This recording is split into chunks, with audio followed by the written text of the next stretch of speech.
Turkey, where China accounted about 47%.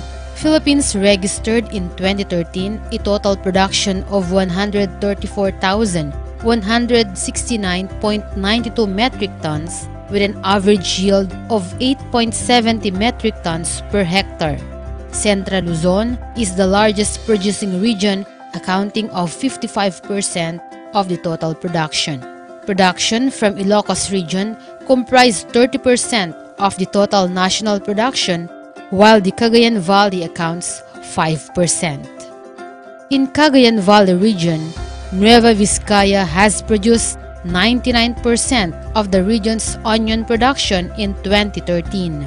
Most onions in Nueva Vizcaya are grown in the municipality of Aritao.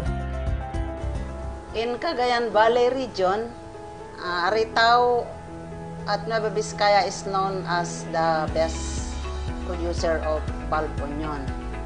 Farmers usually plant onion during the months of November to December and harvest during the months of February to March. In 2010, the Department of Agriculture Regional Field Office Number 2, through the Nueva Vizcaya Experiment Station, provided interventions to onion growers of Aritao through seed assistance, multi-crop cultivator, and onion hanger storage. And a bulb onion commercialization compact farm was established to showcase the performance of the different varieties of onion grown in the municipality. The municipality of Aritao is known for its bulb onion, and it is our secondary crop next to rice. It is also recognized in the municipality as our one town, one product. In the region, Aritao has the largest area planted to onion with more or less 600 hectares with 1,000 farmers. As per testimony of Mr. Peter Ko, a businessman and one of the onion magnate in the Philippines, our onion is the best because of its quality.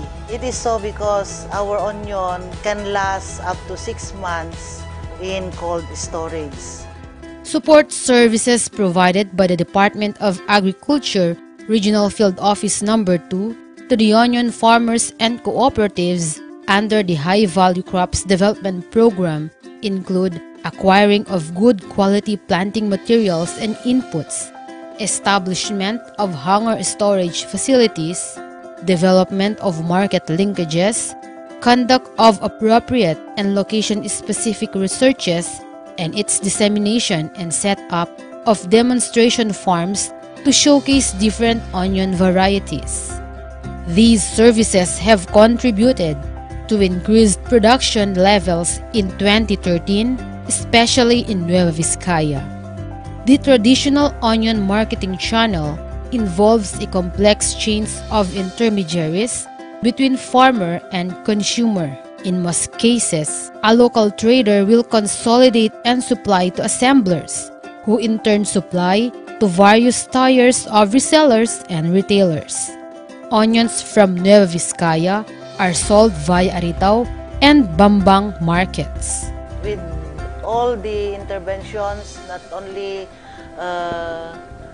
last year but up to present, we thank, or I thank the Department of Agriculture, headed by our Regional Executive Director, Lucrecio R. Albiar Jr., and to the DA family for extending their assistance, technical assistance, and also the logistic support.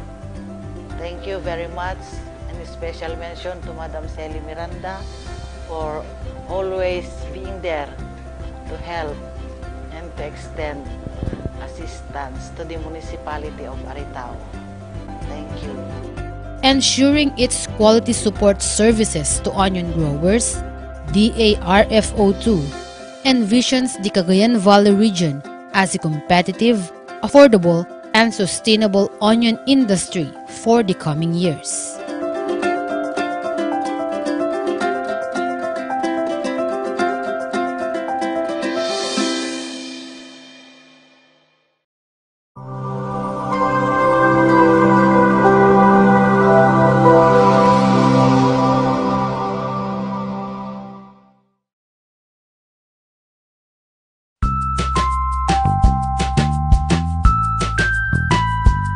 Ang mungbin, munggo o balatong ay isa sa mga pinakapaboritong pagkain ng mga Pinoy.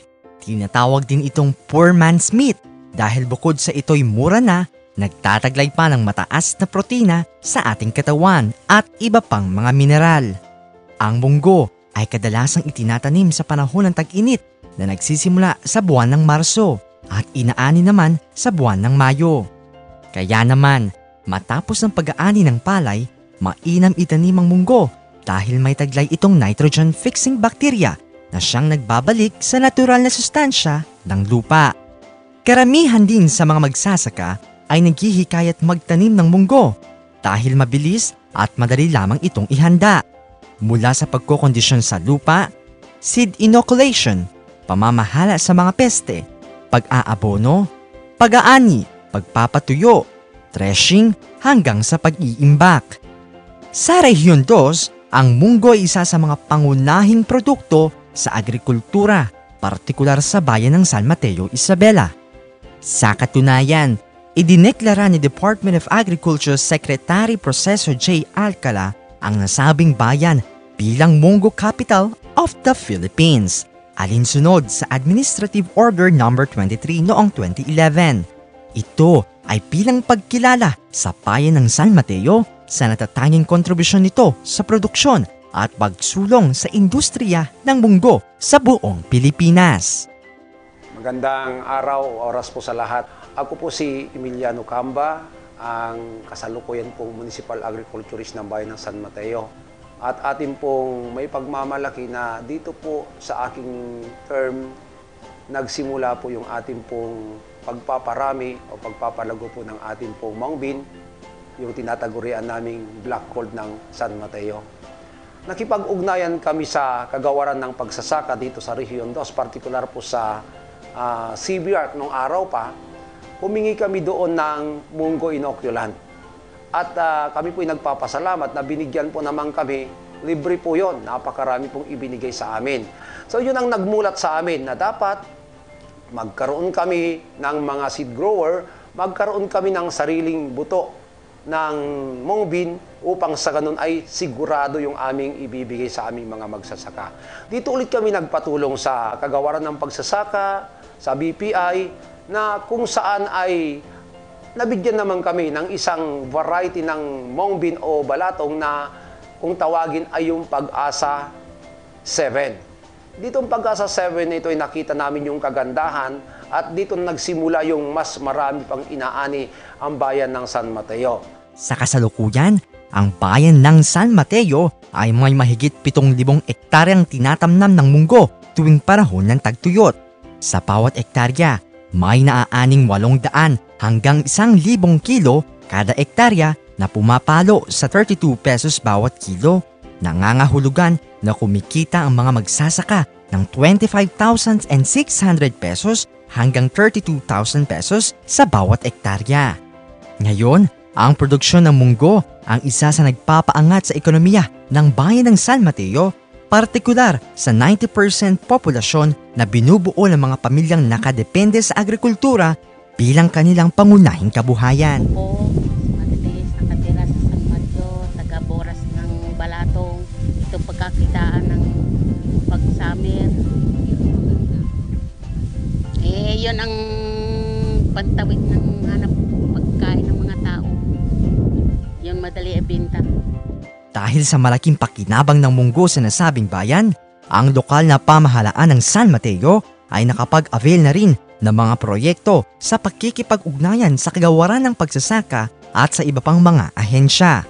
Isa na dito ang pagpapatayo ng Munggo Processing Center na nagbukas ng trabaho sa grupo ng mga kababaihan.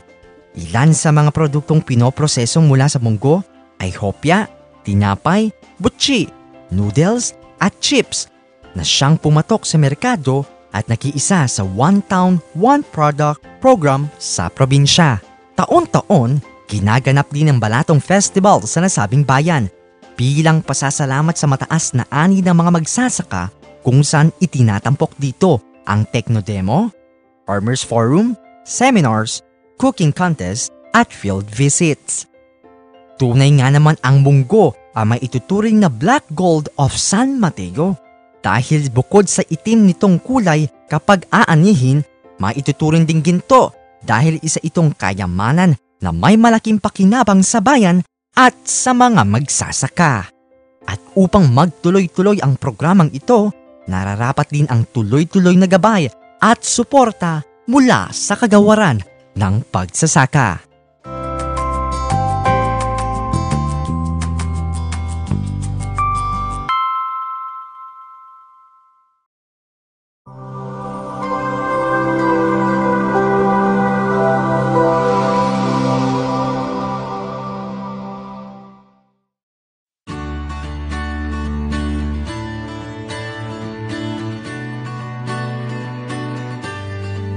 Cacao or cocoa is an important commodity in the world today and offers a good source of income for farmers.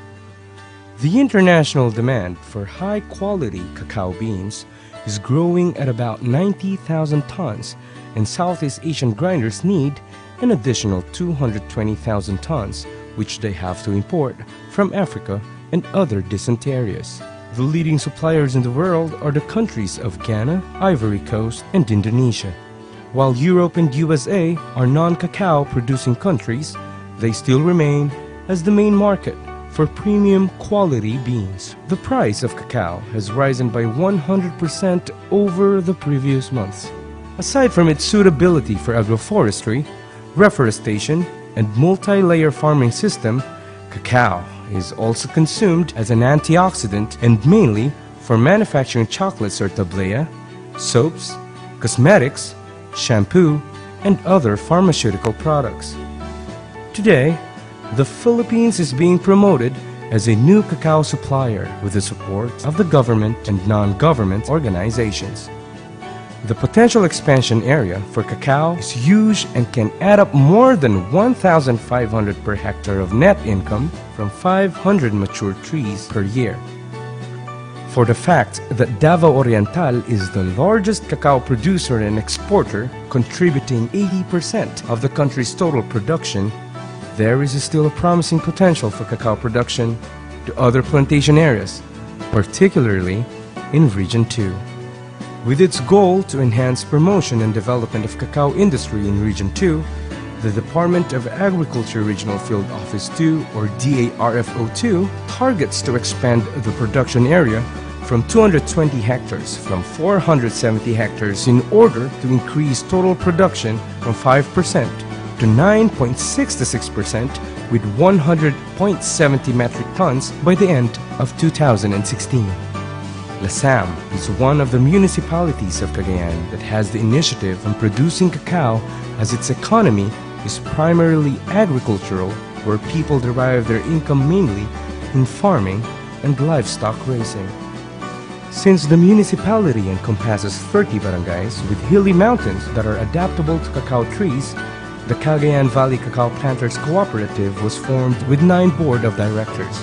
Until then, Lasam Cacao Farmers Association emerged its full operation in 2011. The Lasam Cacao Farmers Association, or LCFA, consists of 84 cacao growers with 38,185 cacao trees.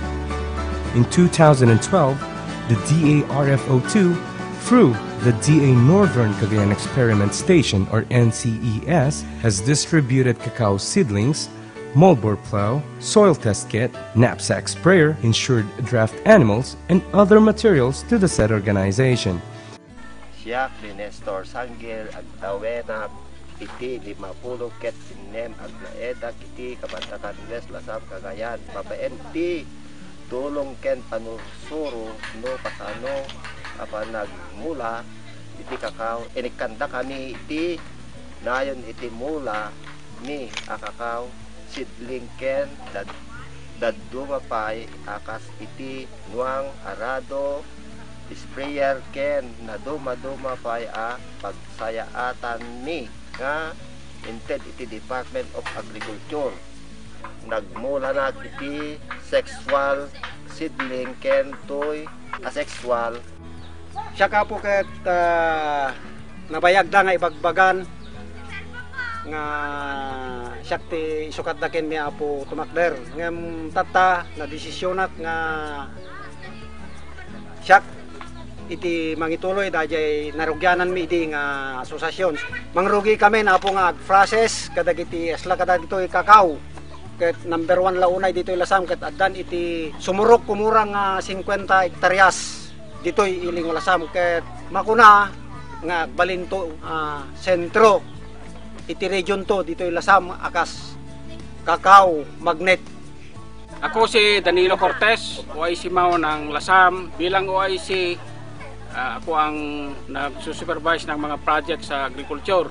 Lasam is also producing high-value commercial crops such as coconut, banana, and cacao, which is newly introduced to the municipality of Lasam. Maraming nagpo-produce ng cacao sa ngayon. Kasi meron na kaming asosasyon na nagtatanim ng kakao, mostly sa barangays na suited for kakao. At sa ngayon kasalukuyan na ini-enhance namin ang production ng kakao kasi meron na kaming buyer na ngayon na galing sa Canada. In fact, the LCFA was also one among the recipients of the 19,707,290 peso worth of projects from 2011 up till 2016 by the DA through the High Value Crops Development Program or HVCDP in support to the cacao grower associations in Cagayan Valley. This year, the cacao growers were already integrating cacao trees under coconut plantation and other commodities like banana in order to have an additional income, thus promoting crop diversification in support to climate change mitigation. However, members of the association need more capability enhancement training and briefing for them to understand the importance of cacao industry. In response to this, a forum on cacao promotion and investment was conducted by the DWRV in partnership with the Department of Trade and Industry Region 2 last July 22, 2016 to strengthen farmers' productivity and income. This forum was attended by cacao production experts, particularly the Cacao Industry Development Association of Mindanao Incorporated, or CDAMI. Guru, I just want to present to you the different varietal characteristics of cacao that I think na meron na rin sa inyo sa mga growers natin, lalo na sa Cagayan area. Maraming salamat. We hope na this presentation could help us in the development of our new roadmap base doon sa national 2016 up to 2022. So, yun po. Maraming salamat at magandang tanghali sa atin lahat. Agyaman na nga road ti Department of Agriculture nga idadaulwad ni Regional Executive Director Apo Lucrecio Albiar Jr. Ketty High Value Crops Development Program nga idadaulwan met ni Regional Technical Director Robert Ulinares ket sapay kuma ta agtultuloy iti anang tedda iti tulong ken suporta kada kami nga agmulmula iti kakao Diyos ti agngina kada kayo amin. Ako'y nagpapasalamat sa lahat ng mga sumuporta sa aming bayan, lalong-lalo na sa Department of Agriculture, kay Director Crescio Arbiar, at sa lahat ng mga intervensyon na naibigay nyo dito sa aming bayan. Taos pusong nagpapasalamat kaming lahat. Ito rin nagpapasalamat sa lahat ng mga farmers dito sa Lasam na naki-cooperate sa agricultural industry para umusbong ang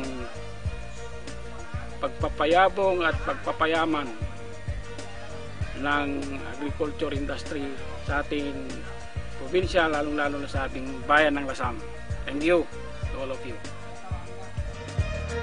Through this continuous government initiatives, DARFO2 envisions a competitive cacao industry producing and supplying good quality and sustainable production and equitable marketing system in the region.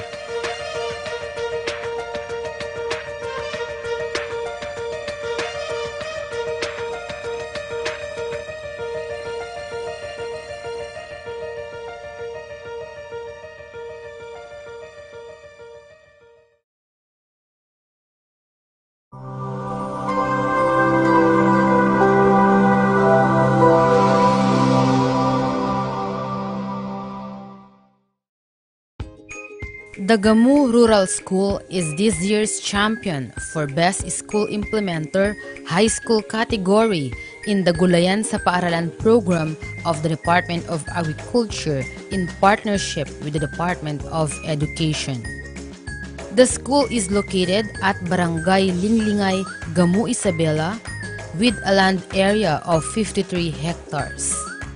Guided with its mission to provide an adequate, complete and integrated system of technical vocational education, the Gamu Rural School actively participates in the conduct of Gulayan sa Paaralan program to prepare the youth in food production and community building. In regards to the Gulayan sa Paaralan, for me, Gulayan sa Paaralan is very much important for reason that we know pretty well that gulay or vegetables will give us foods or delicious foods and healthy foods and healthy body.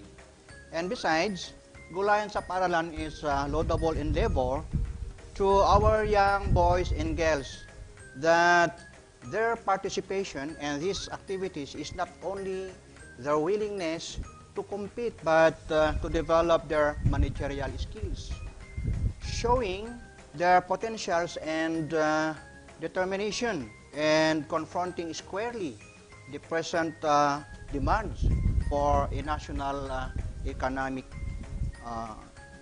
development and ultimately in the elevation of the economic crisis that our country today is vigorously pursuing.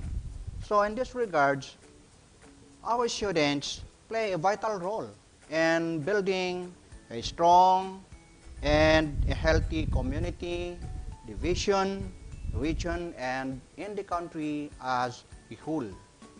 And so, through Gulayan sa Paaralan, it is expected from our young boys and girls that they can initiate ideas, new direction, and new vision that will strengthen their family. The school's area was devoted for backyard gardening.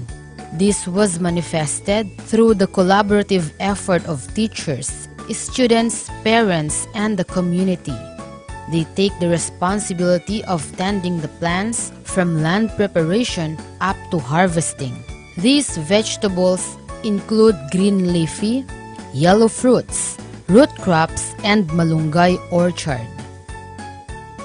Welcome to the Gamu Rural School, Gamu Isabela, Region 2. Since 2012, we are already conducting the Gulayan sa Paaralan program in support to the Clean and Green program of our government. Last year and this year, we joined the contest to the search for best implementer for the Gulayan sa Paaralan program. And luckily, we garnered the division champion for this contest. These projects were planted by the students of our school. The sales of these vegetables will be given to the students as part of their income. The Gamu Rural School's establishment of seed bank has also provided a sustainable source of chemical-free seeds for the community. Applying the technologies learned from DA, the Gamu Rural School adopts different gardening strategies, such as the bio-intensive gardening, urban gardening, and the promotion of organic farming to train the children to consume chemical-free vegetables and to maintain a healthy lifestyle. Ako po si Jocelyn Pinto, na atasan na chairman ng feeding program. Ginagawa po namin ang feeding program, ang feeding namin araw-araw. Ang ginagamit po namin para sa feeding program ay yung mga produkto din ng mga TVE teachers namin, katulad ng talong, kamatis, okra, sitaw, na niluluto naming lunch sa mga bata. Meron din silang merienda, lugaw, hinahaluan po namin ng manok na nanggagaling sa aming poultry at malunggay na nanggagaling sa mga pananim ng bawat teachers na nasa malunggay orchard. With implementation of the Gulayan sa Paaralan program, the students' entrepreneurial skills were enhanced through food processing and marketing. Out of their garden proceeds, the school was able to purchase additional sets of garden tools. Students also got their share through selling assorted vegetables. And most importantly, the learners' health and nutritional statuses have improved through the conduct of weekly feeding program. The active involvement of teachers, parents, and students have contributed in the achievement of these goals. The Gulayan sa Paaralan program has been a venue to share best practices in establishing and sustaining school gardens. Dito po sa aming paaralan, malaking pasasalamat po namin dito pagkat hindi lamang po sa aming mga kaalaman ang nade-develop, kundi pati na rin po sa aming mga pamilya sapagkat dito po sa paaralan ito nakakapagbigay kami ng shares sa kanila sa pamamagitan po ng GIP o ang Generating Income Product kung saan nakakuha po kami ng share na 70% na pera upang panggusto sa amin. Masaya po ako sa programa ng aming paaralan na Gulayan sa Paaralan dahil dito nade-develop ang aming mga skills sa pagtatanim ng sari-saring gulay at dito po nabibigyan din ng mga seedlings ang aming mga magulang na aming tinatanim sa aming bakuran at dito nagkakaroon kami ng ekstrang pagkain at ito po ang Gulayan sa Paaralan. Iti makunami kay iti nadanto ti mapapit kay ipaay mi iti kabarangayan mi. Kay iti programa mi kada puro ka po kay i-implementar ko dito nga programa. Kasa umuna kay dahito palaing iti sampol tangamin naapitin dahito muna idi kay dahito tata iti kasla pangrogrogyan manin ket sabay kumata mamampay nagado iti dumuting nga kalamidad ket ang kami maupay nga mulmula tabarbaring lang no datigasat nga maapit daytoy isang kabasit nga Gulayan sa barangay iti barangay Dilinay. I am Mr. Josephat Calawad. I am not the coordinator of the Gulayan sa Paaralan program, but I am in charge of the documentation regarding this particular program. Aming masasabi mula sa kaibuturan ng aming mga puso, from the bottom of our hearts in the Department of Education, particularly here in the Gamu Rural School, we are very thankful to the Department of Agriculture because they have taught us a lot of activities to perform, to conduct, and of course to share with other people around, not only in the school, but also in the community. We hope that Department of Education and of course the Department of Agriculture will be doing a lot of activities similar to the implementation of the Gulayan sa Paaralan program because this will automatically benefit the entire populace, not only in the community but in the entire Philippines. And automatically, I salute the Department of Agriculture.